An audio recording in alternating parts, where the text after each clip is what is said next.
everybody, good morning, greetings, welcome, and all that good stuff. We are in the pre-show. Let's get the countdown clock up. Oh, it still gives me the green flash. God, one of these days I'll figure that out. How's everybody doing today? We are going to have a fun show today. We've got a guest. We had a little last minute, let's get everything together at the very last second, but we think it came together. Hopefully it came together. Fingers crossed it came together, and hopefully everything will work out well.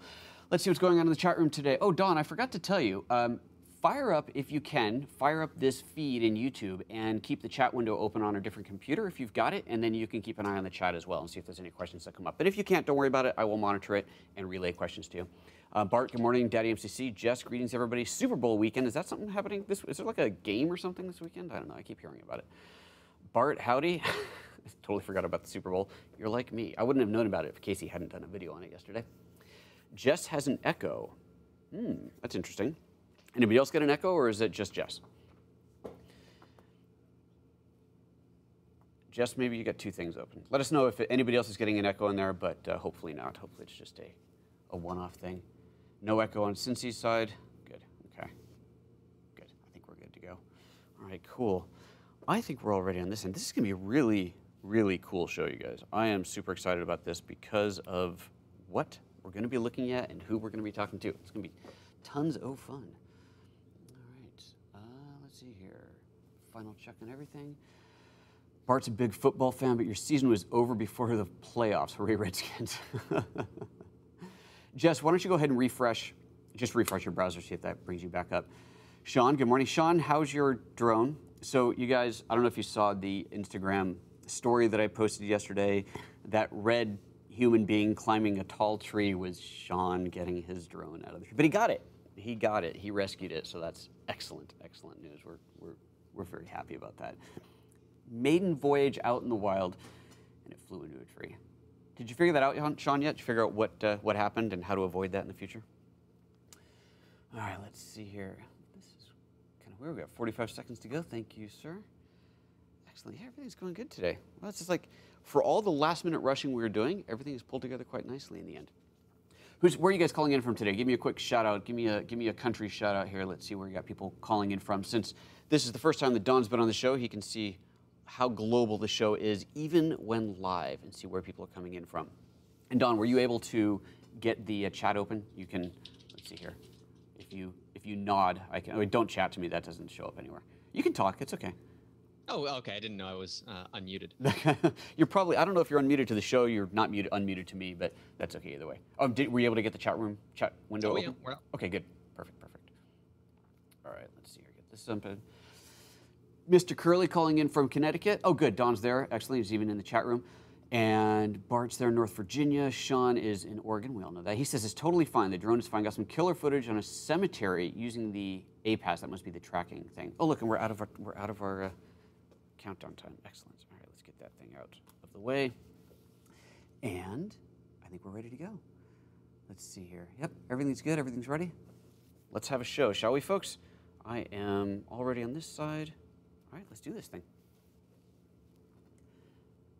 On today's show, we're going to be talking snowflake photography with my special guest, Dom Komarechka.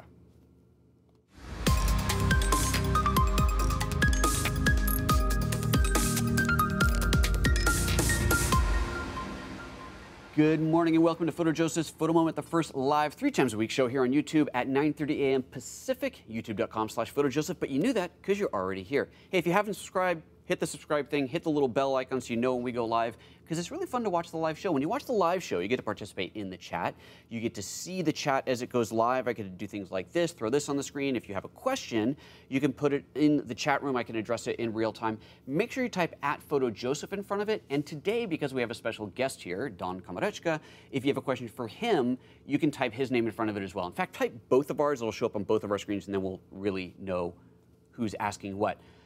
But with that said, I think it's time to bring in our guest. What do you guys think? Let's bring in our guest. Don, it's time to bring you onto the camera. Here we go. Whoop, that'd be the wrong one. And there you are. Excellent. Good morning. How are you doing today? Good morning. I'm doing great. This is fun. Thank you for having me on, Joseph. Absolutely. And this is a topic that a lot of people, at least in North America or Northern Europe, They are buried in snow. We have had a harsh winter so far, and it is my hopes that this discussion makes it slightly more tolerable for people. Fair enough. Well, maybe you can send some of that snow our way, because here in Southern Oregon, we haven't had a solid snowfall yet. Our ski mountain has not opened. It's been very disappointing. Well, we just got dumped on again last night, and you are helping me procrastinate from snowblowing the driveway. So thank you so much. Well, there you go. Now, do you have to photograph it before or after you snowblow the driveway? How does that work? Well, the snow actually, as a good segue into the topic, the best snow to photograph is the stuff that has just freshly fallen. We're talking less than a minute ago at Oh, best. okay. All right. If it's sitting around for 10, 15, a half hour, it's going to start to sublimate. And that means it's evaporating from a solid. So once the snowflake leaves the cloud that forms it, it already starts to disappear even before it hits the ground. And so as time goes on, as that snowflake is just sitting around, disappearing, if you say, oh, you know what, it snowed beautifully last night, let's go check it out, you're going to have little blobs and globs of ice that might still be interesting, but they're not going to be anything like the majestic snowflake it once was. So given that there's a distance factor from where it falls, does that mean it makes more sense to get up higher altitude, climb to the top of the mountain if you're going to want to get the absolute best snowflake photography? That can help for sure. In my area, we typically get some low ceiling clouds that are from lake effect snow that come from Georgian Bay and Lake Huron, one of the Great Lakes, that it takes it about 40-45 minutes for the snow to actually get here. So it takes that amount of time for nice, beautiful snowflakes to actually form. Okay. If you're right at that lake, then that very low snow that's coming in off the lake is just going to be cluttered globs of ice that aren't going to be terribly beautiful. Got it. So location is important. If you're at a ski hill, for example, they're often, the clouds will kind of rip over the top of the mountain and start to, the precipitation would start there. You get some of the most beautiful snowflakes in those locations where you've got the snow that is just created by the landscape and the architecture around you. Nice. Wow. Very good. Well, that's a great intro. So for those who don't know where you are, tell us a little bit about yourself and where you are calling in from today. So I'm about an hour north of Toronto, Ontario, Canada, in a town called Barrie. And we're known as what's called a snow belt. We've got streamers of snow that come right across. And if you go 10 miles north or south of us, it's clear skies, but we might be in a blizzard here. So I guess it's a great place for me to be. But my work in general has kind of encompassed what I call the unseen world. And that's everything that I can't see with my own eyes that the camera can capture. That lets me explore things. Snowflakes are a huge component of that, but it does go down other rabbit holes. And by the end of the conversation, we're going to get into one of those too, to see how the same kind of techniques and curiosities can evolve and keep you pushing your own limits. Awesome. Well, so of course, what we're talking about today primarily is the snowflake photography, and not only just showing off the work, but talking a bit about behind the scenes here and how you actually do it, because this is not a simple process by any means, but it's also something that you have shared completely openly. You have a book out about how to actually create these types of images, don't you?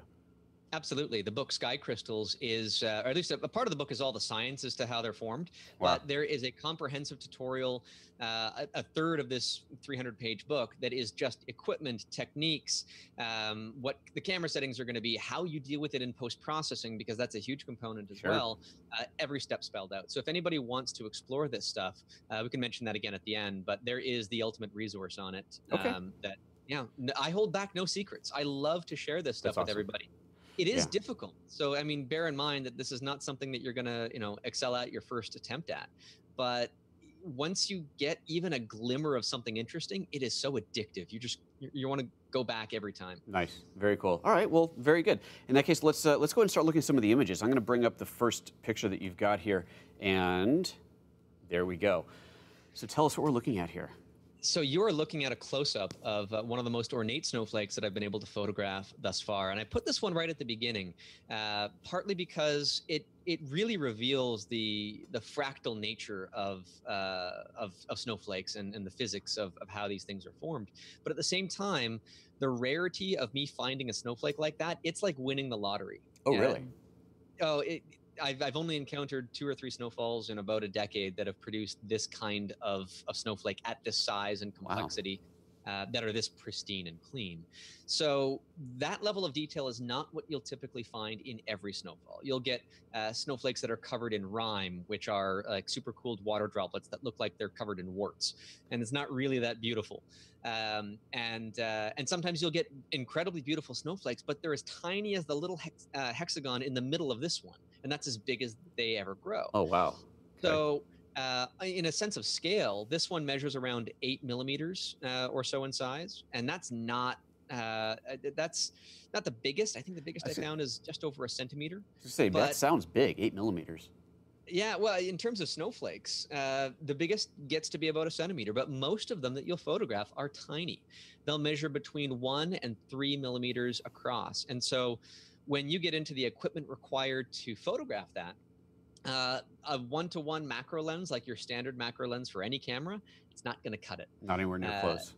Not even in the biggest cases is that going to be enough. And so when you're dealing with say an average of 2 millimeters, if you're using a full frame camera sensor, that's going to be 36 millimeters across. Okay. So if you could factor 1-to-1 life size, means that your camera is going to capture 36 millimeters across the entire frame.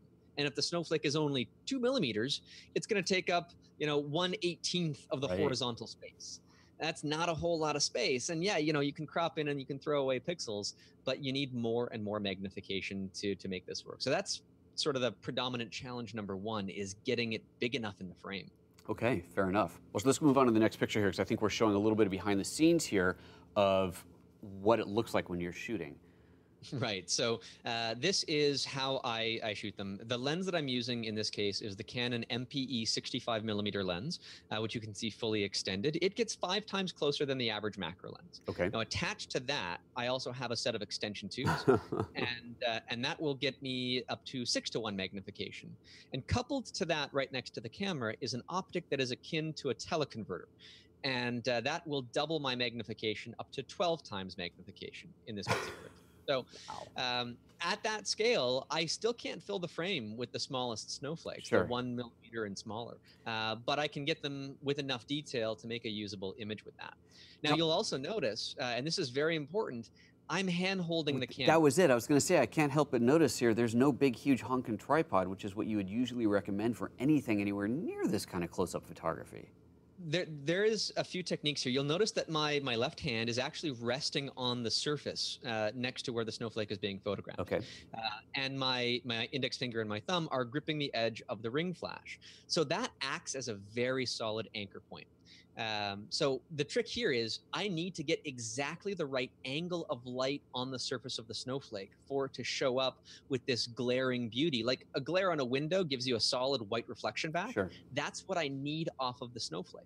Okay. But if the snowflake is flat to the camera, then the angle of light to make that happen, the light would have to come from inside the lens and bounce back out again. And that's not practical in this scenario. So the snowflake is on an angle.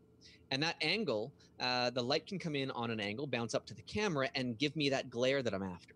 So I have to find that angle very specifically by rotating the camera around the snowflake being the center of rotation, which is why you can't use the tripod, because the tripod is going to rotate around wherever the tripod is mounted on. Right, right. So you have to rotate the camera ever so slightly to find that proper angle.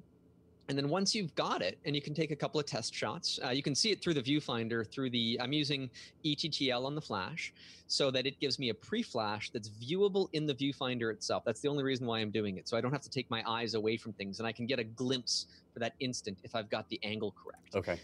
And then I start out of focus, and I just let my, the pressure difference between my left and my right hands dictate how I can push the camera ever so slightly forward and pull back ever so slightly across the distance of a millimeter. It's going to be very, very slight. But if you control with both of your hands at the same time, the difference between the two in terms of pulling on one and pushing on the other gives you the ability to have a very smooth linear control. It's not going to be perfect, but Photoshop is very forgiving for correcting the vertical and horizontal alignments. Right. Wow, that's fantastic. And are you using any filters, like a polarizing filter on there to cut through some of the glare that you don't want? No, polarizing filters probably wouldn't do much Okay. on a subject of this particular size. I would have to, I've got some really fun experiments with light, polarized light and ice, where not specifically for snowflakes, they might be too thin for it. But Okay. if you cross polarize if you polarize the light source and you polarize the camera in the opposite direction, then you can get a phenomenon called birefringence, which will create psychedelic colored patterns in ice. And Oh, I've done wow. some experiments with that, and I've had some successes with icicles and frost and what have you. Wow. But no, there is fun to be had there, but not with snowflakes in general. Wow, that's crazy. All right, let's move on to the next picture here and see what else is coming up here. Oh, I just threw the screen off there. There it is.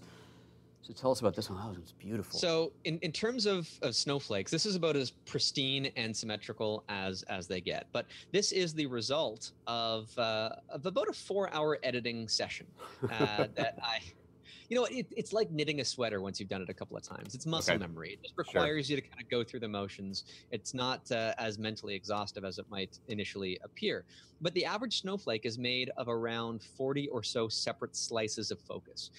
Because they're on an angle, you only get so much in focus at a given time. If a snowflake like this measures 5 millimeters across, and each snowflake is 40 slices, yeah, you're looking at maybe a 1/10 of a millimeter or so in focus in any given photograph at these magnifications. So it is a kind of a different beast when you have to dive in and say, okay, well, how do I juggle all of these variables, and why am I even bothering to use reflected light? Well, reflected light, as we're seeing here, and as you saw in the previous image, the background is a black mitten. That's the woolen fabric that is behind all of the snowflakes. That gives me contrast and some actually a very interesting amount of clarity. The background fades mostly out of focus. And it's very easy to edit out any stray fibers in this particular scenario. So reflected light, 40 frames or so to put something like this together, and a lot of luck. These are not the kinds of snowflakes that you get your first time out. So just kind of bear with that in mind. But I want to show you the next slide, Joseph, which is you didn't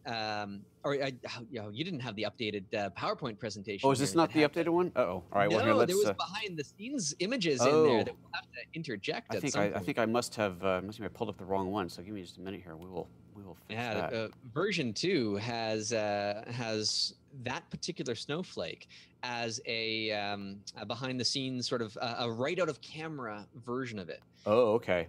I think what happens is I downloaded version 2. It says version 2. It's the one you sent me last night, yeah. Well, then maybe my bad. Maybe we'll have to interject some other images here after the fact. But when you've got it straight out of camera, one of the images that will be furthest away from the mitten, the background will be mostly entirely out of focus in that image. And so what you can do is in Photoshop, when you're playing with the focus stacking process, you can take that version that has a mostly completely out of focus background and paint that in around everything. And aside from getting into some of the closest edges, there we go. Found it. Aside from getting into the closest edges, the background will mostly completely be out of focus. And it's a very easy thing to dive into and say, yeah, you know what? That background can be easily pretty clean. So as a straight out of camera photograph, that's not bad. And if you are against the 4 hours of editing and you're still happy looking at an image that looks like that, I think that you should walk away with that with a smile on your face and keep shooting because, well, I am a perfectionist to get it tip to tip in focus. Sure. You don't have to. I'm a bit anal about that. So how do you know if you're doing 40 slices? I mean, I assume you don't even know if you got all the slices that you need until you get into Photoshop and start stacking it together. It's so a you guessing drastically game. overshoot. Okay. You don't know how many you need, right? So maybe you need 40, maybe you need 45, maybe you only need 30 for that snowflake, but maybe you get one fewer than you expect. One of the things, if you're doing this kind of focus stacking, you'll realize the first time you try it, you didn't take enough shots. The second time you try it, you didn't take enough shots.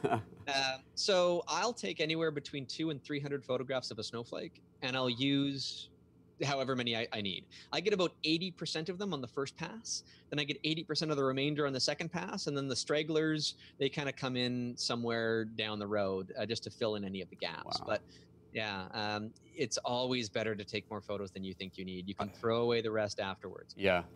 Yeah, let me pull up the next There's a question in the chat here that I'm seeing that any lens stabilization from Bart Johnson, or would that be too unpredictable up that close. And what about cameras with in-body image stabilization? Would that hurt or help? It's not a part of the equation. When you're using instantaneous light, in this case, I'm using a ring flash. The duration of the exposure is effectively the duration of the flash. And I like to give the scenario, if you have a completely dark room that has not a stray photon of light, and you set up the camera and you take a 10-minute exposure, and then arbitrarily at some point within that exposure, you pop the flash. But what is the duration of the exposure? Is it 10 minutes or is it the duration of the flash? It's technically it's both, but we care about the duration of the flash being the meaningful one of those. So if I'm shooting at my fastest flash sync speed, which is 1/250th of a second, and I'm using a ring flash, which up close like that, it's going to be fairly low power, its flash duration is probably around 1/20,000th of a second.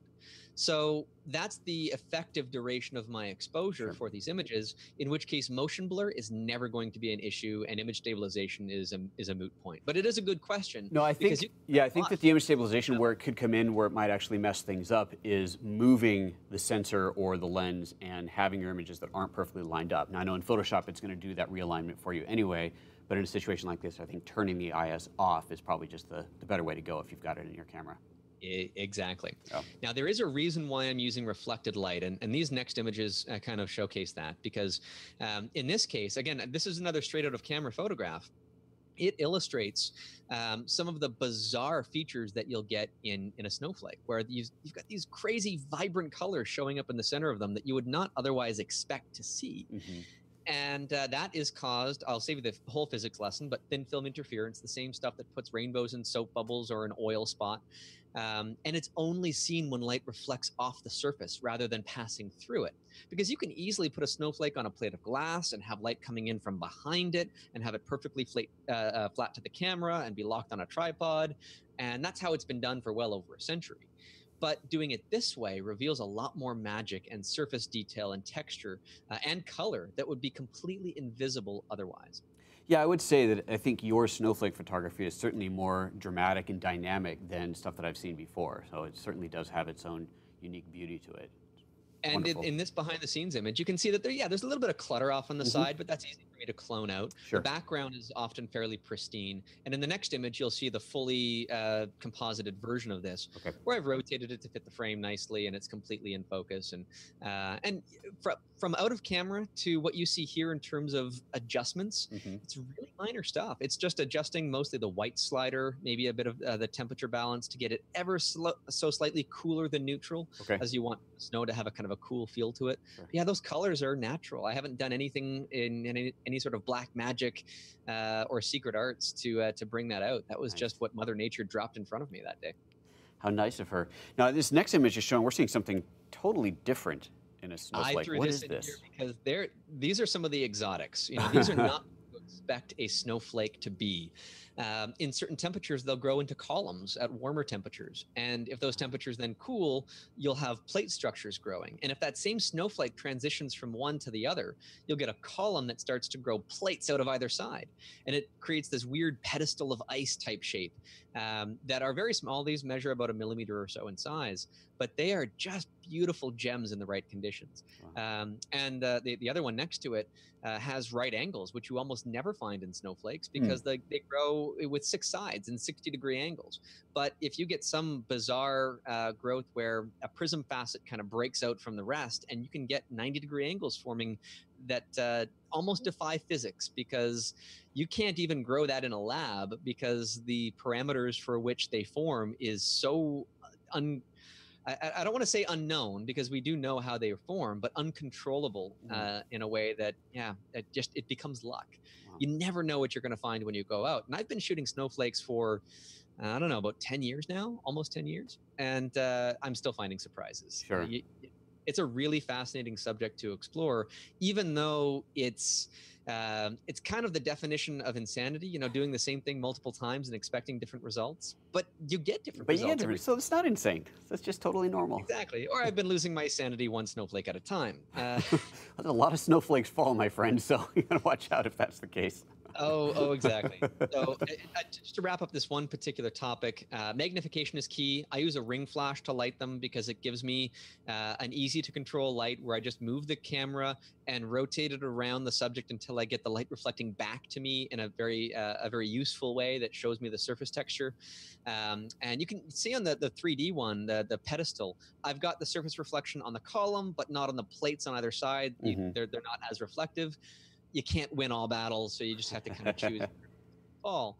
Again, all handheld, all 2 feet from my back door immediately as the snow is falling. Is that really, you do all of your shooting just at home? You don't go elsewhere?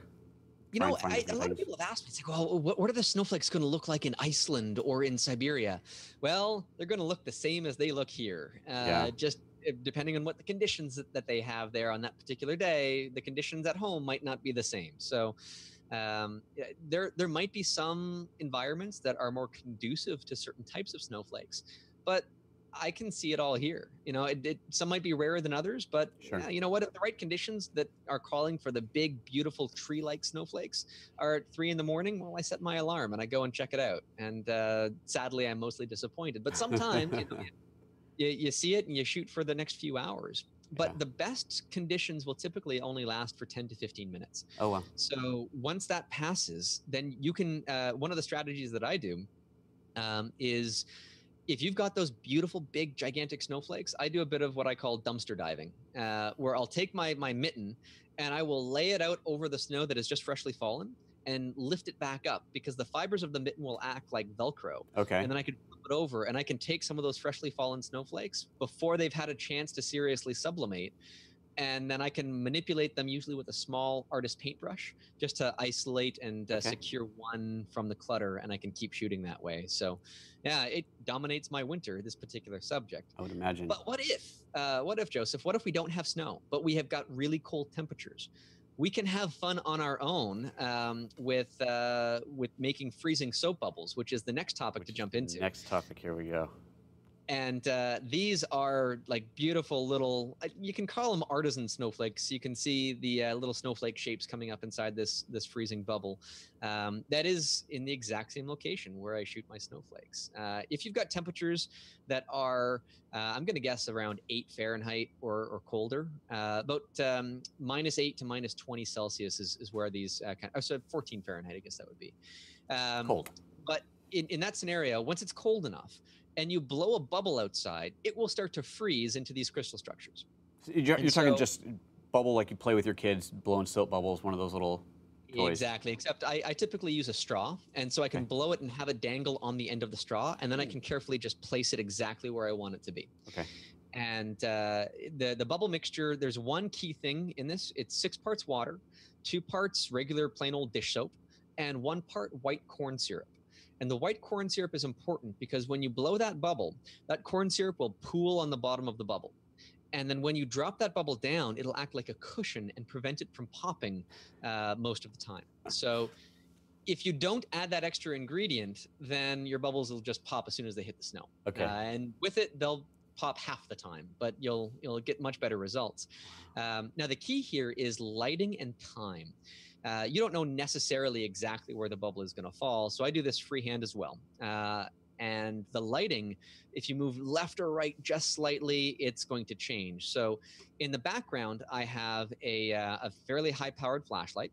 Okay. And it is passing through a Fresnel lens that is mounted on the table there that is just refocusing the light, because flashlights, they want to spread out, but you want that light condensed right over your subject itself, which you can see on the right edge of the table, which is where that bubble is kind of sitting, basking in this glow of light from this flashlight. Sure. Now, a very, very bright flashlight, you don't necessarily need one that bright. It's just so that I can get it far enough away that if I'm shooting the bubble, the flashlight itself is not going to be in the frame, so the background is dark around where that snowflake is, or where the soap bubble is. Okay. And it kind of creates this kind of inner glowing effect that would be hard to get otherwise. So you're shooting into the bubble towards the light, towards your light source. Towards the light, and the light is just out of the frame to the top. Got it. And that allows you to sort of see these crystals as they're growing and forming around. And I'll typically be shooting on rapid fire, burst mode, just through the entire growth of the bubble. And oftentimes right when the things are about to completely freeze together is where it's its most beautiful. Once it's completely solid, it doesn't look as dynamic and as interesting. Okay. So when I get myself within that zone where I can find the proper focus and angle, then I just hold my finger down on that shutter button. And sometimes I'll move myself forward and backward just ever so slightly because I don't know exactly where that focus is going to hit through the front area of the crystal. And so I'll at least have something to play with as I put them together. And I hear a comment in the chat room that is a gigantic mug of bubble mix on the table there. And that's partly because volume. If I can have it at a higher volume, the bubble mixture itself won't freeze too quickly and it will stay a liquid for a longer period of time while I'm out shooting in the frigid weather. So mix more of it than you need and it'll stay viable for longer. If it gets too cold, then you just go in and stick it in the microwave for a bit. Now the bubble itself, is that what we're seeing on the right there? It looks like a huge bubble. Is that what you're shooting? Or was that just a glitch in the not a glitch, that but bubble something measures weird around 2 to 3 inches or so in size. Okay, so and that's a huge bubble. Size. Yeah, that's the typical size for a bubble. If you blow them any bigger than that, they'll probably still work. But the bigger they are, the more they will kind of compress themselves. Gravity will make them less spherical. Okay. So the smaller gives you a more spherical bubble. Although to be honest, if you were adventurous enough in post, you could make it spherical if it's flattened out anyhow. So with the bubble, since these bubbles are obviously so much bigger than a snowflake, this seems like something that'd be a lot easier for people to photograph than the snowflakes. A lot less yes and no. specialized equipment to get into. Yeah, so you need lesser magnification. A regular macro lens will work perfectly fine for you to do this. But timing is very key because that bubble will freeze solid in about 5 seconds. Oh. Well, at least in the scenario that I typically like to shoot in. If you've got temperatures that are warmer, then you get this kind of slow creeping frosty growth from the bottom up towards the top. And that can be interesting too, but it's less dynamic. And one of the key things for this, I didn't mention it before, but if you have any whisper of wind, just go home. Don't even try, because these things will shatter to pieces if the wind starts to rustle them when they start to freeze. So the calm, cold days, especially when you've got the clear nights, and we've got one actually coming up tonight in my area. It's going to be ideal. The wind is going to be less than around 8 miles an hour or so, and I shoot in a little alcove that's somewhat protected, and that will be ideal for this kind of shooting. Okay, very good. So you've got another bubble photo up here. Let's pull that one up as well. Yeah, so I typically shoot them on snow, but just as an example of different surfaces you can throw them up on. Sure. This is on a branch of my Christmas tree. Oh, okay. So I just snipped a bit of that off before we sent it out to the curb to be collected by the garbage folks, and used that as a prop for these photographs. Now, you'll notice that there's more color in this particular one. Now, one of the key things that I'm doing here is when I'm using that Fresnel lens to refocus the light, it's a cheap piece of plastic. They're also called cheap magnifiers. They make bad lenses. So they spray light and kind of break up the white light into colors in certain ways that normally would be a disadvantage.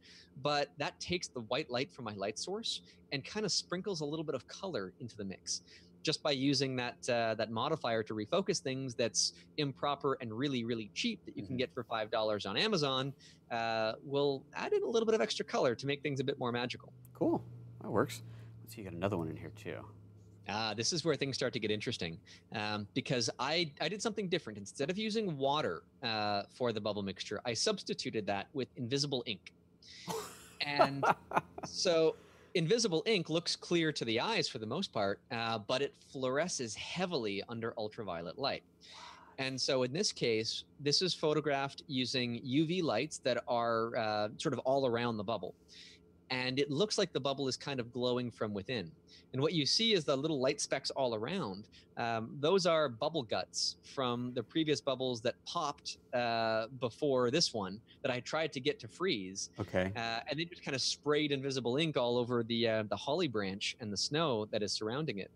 And so in this case, these are more challenging because you have to have a special light source. But I mean, you can build your own ultraviolet light for a couple of $100s. It's not that expensive in the grand scheme of things, and start to play into a totally new area of photography that very few people explore, even though it's approachable if you've got the right equipment. And costs less than a new sparkly lens that you're trying to drop $2,000 on, or whatever it is that you're fantasizing about. So yeah, to explore a brand new area of photography, ultraviolet is really where things they have been evolving for me, and it has been part of my winter and summer photography, which is kind of the last rabbit hole that we're going to talk about. Okay, very good. Well, that does take us into the next picture, which is completely different. Yes, this is a flower that's in the asparagus family, and this is lit exclusively with ultraviolet light. Okay. And what's bouncing back to the camera is what fluoresced from that plant. So if you could imagine, I'm hitting it with just ultraviolet light, no visible light whatsoever. So if the subject itself doesn't fluoresce at all, the image would be black. There would be nothing there to see. Okay. So the interesting thing is, a lot of things in nature, you might think of millipedes and scorpions that you can find in your garage with a black light flashlight. They're heavily fluorescent, but everything fluoresces to some degree or another. Okay. So certain flowers, the pollen, like in this case, the pollen is glowing quite brightly. The petals, which were a static shade of yellow-orange, now vary from like a yellow color through to a deep magenta purple as you spread out from the center of it. And the certain I'm not even sure what the inner stem like leaves are.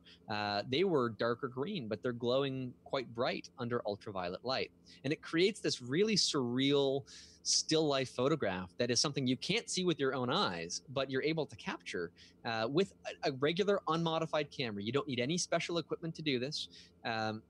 And this was not even done with a macro lens. This was done with a regular 100mm lens that I just put an extension tube on to just shift the focus a little bit closer to fill the frame with it. Wow. And we've got some behind the scenes imagery to go through with this as well. I think the next one here is showing some bleeding hearts.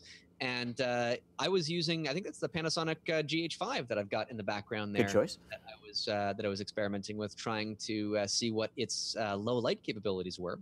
And so these are 3 ultraviolet flashes that I had modified, and you can see that they are put at point blank range. They are as close as they can be to the subject without being in the frame itself, and they're firing at 100% output, 1-to-1 power. Oh wow! Now, how do you modify a flash for ultraviolet? Is that something you can do?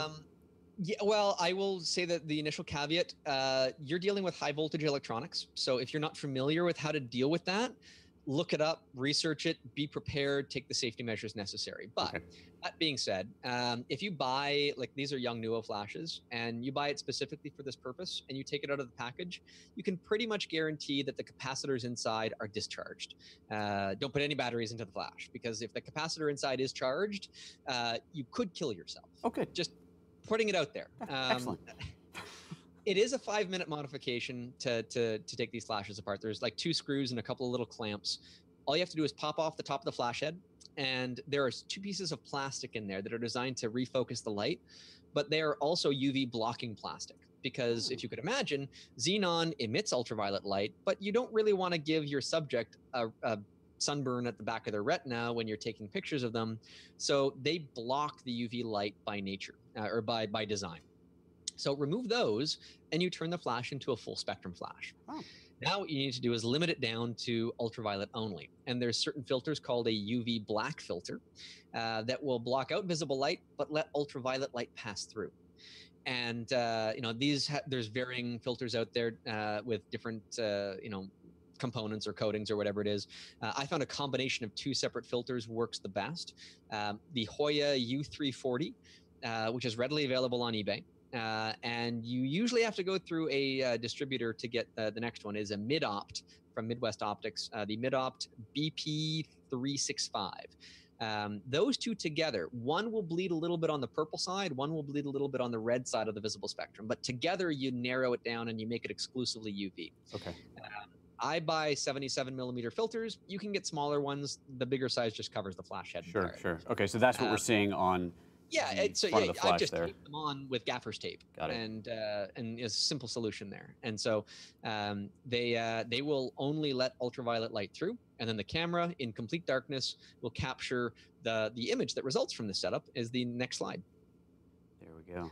Wow. So there you have a fluorescing bleeding heart. You'll notice, of course, that certain parts will fluoresce slightly different colors, and it really has a fun, almost creepy look to it in this case. But yeah, it's interesting when you've got those flashes operating at point blank range. This is a single shot or a single flash output at ISO 3200. But even if you have just a single flash, what you can do is you can set in complete darkness maybe a 30-second exposure and just pop that flash multiple times throughout that time, and it'll aggregate the amount of light that you're using and makes it easier to use just a single flash to get decent results with this kind of a setup. It's incredible just the amount of light that you're needing once you're looking at the UV. Since you're talking about 3 lights at full power at point blank range, if this was a standard flash, that would be an insanely bright exposure. But you said you're shooting it, was it, did you say 16 or 3200 ISO?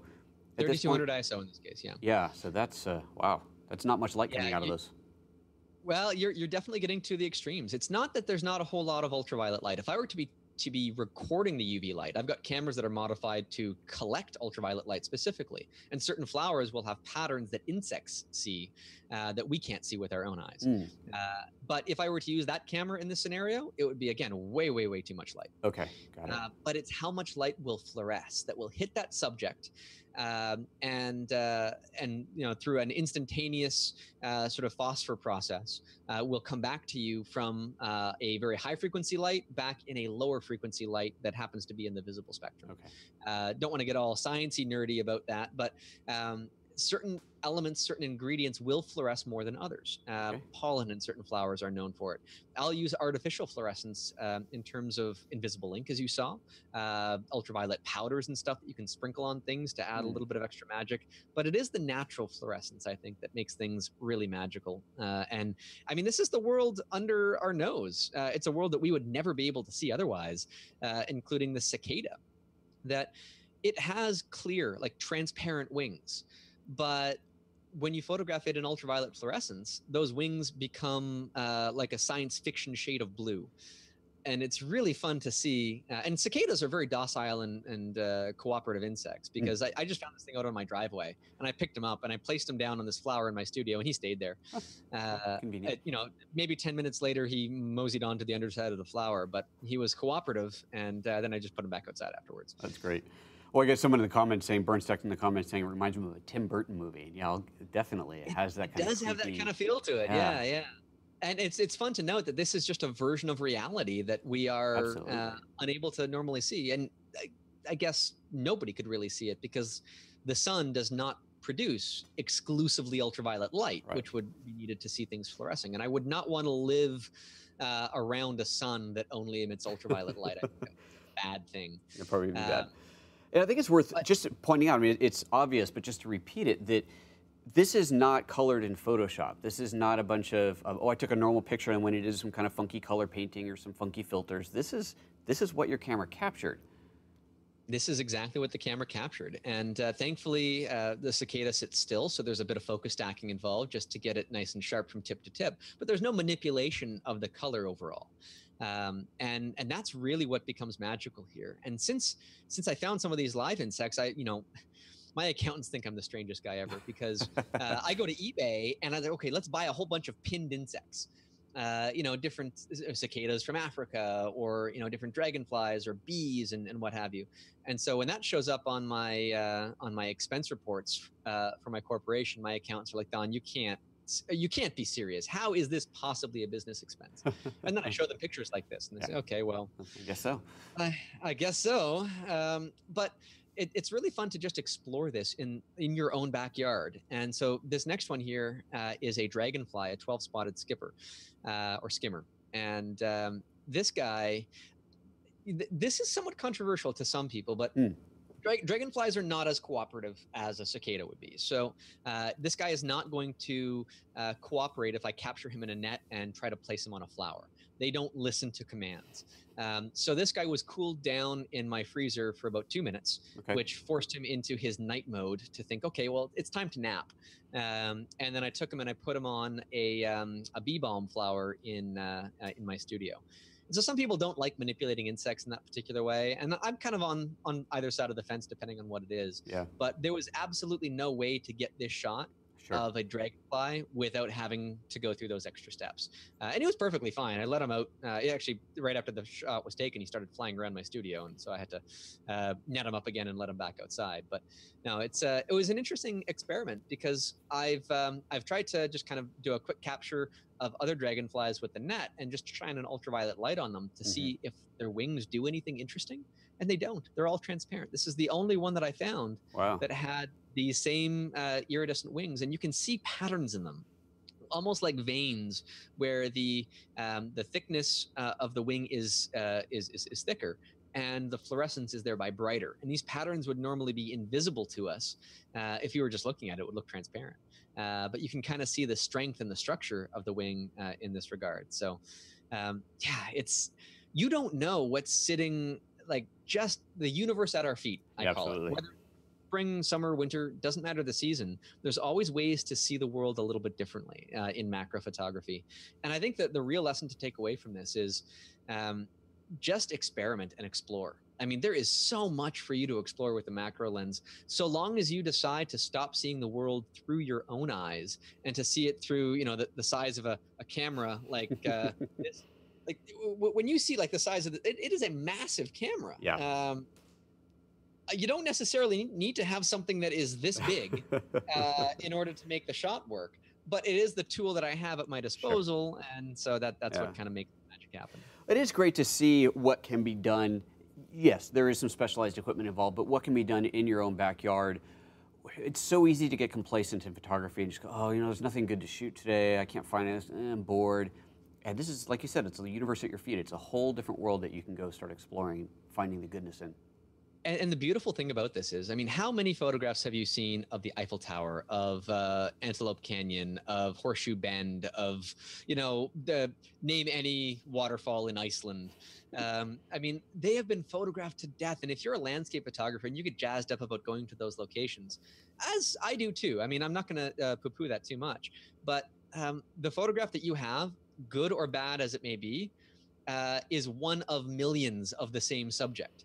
And you might have your own slightly unique twist on it, but it's still so similar to so many other photographs taken over the past many, many decades. And yeah, it's pretty much a guarantee that somebody has a better one than you, no matter how good you are.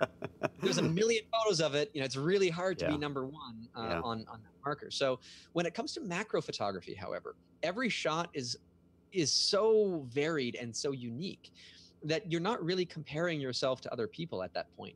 You're not saying, okay, well, I took a better shot of this landscape than you did. No, you took a unique photograph of something that to you is something, nobody else is going to have that photograph. Nobody else is going to go on that same adventure, that same exploration. And so the source of inspiration and creativity is boundless. Excellent. Excellent. Well, before we go to the last slide and talk about your book, I want to make sure if there's any questions that want to get answered, folks. For those watching live, if you have any questions, throw them up there now. We're getting ready to wrap this thing up here and make sure that we get them. We're seeing a lot of very positive comments in here that people are really loving the work and some real encouragement in here. And I think a lot of people are getting inspired by what they're seeing, which is fantastic. That's what we want to do here on the show, is get people excited about photography, go out and try new things, and check out the good stuff. Well, and there is one question here. Jonathan Hart is assuming that the ring flash on my lens was modified as well. It was not. Okay. It is just a standard ring flash. For the snowflakes, I'm just using plain old white light coming back, and so that ends up being, you know, what you need to get the full spectrum of color back in there. Sure. No trickery within that type of stuff. However, I have tried to modify a ring flash that I did not discharge the capacitors on properly, shocked myself pretty good, and broke the flash. So I need to buy another one. That was actually, if you're talking about ring flash and what works really good for this sort of stuff in terms of gear, the Yongnuo YN-14EX is the model number. It is a knockoff of the Canon MR14EX. Which is a remarkably good flash, but the Yongnuo one is almost identical in every possible way, and it's about 1/5 the price. Yeah.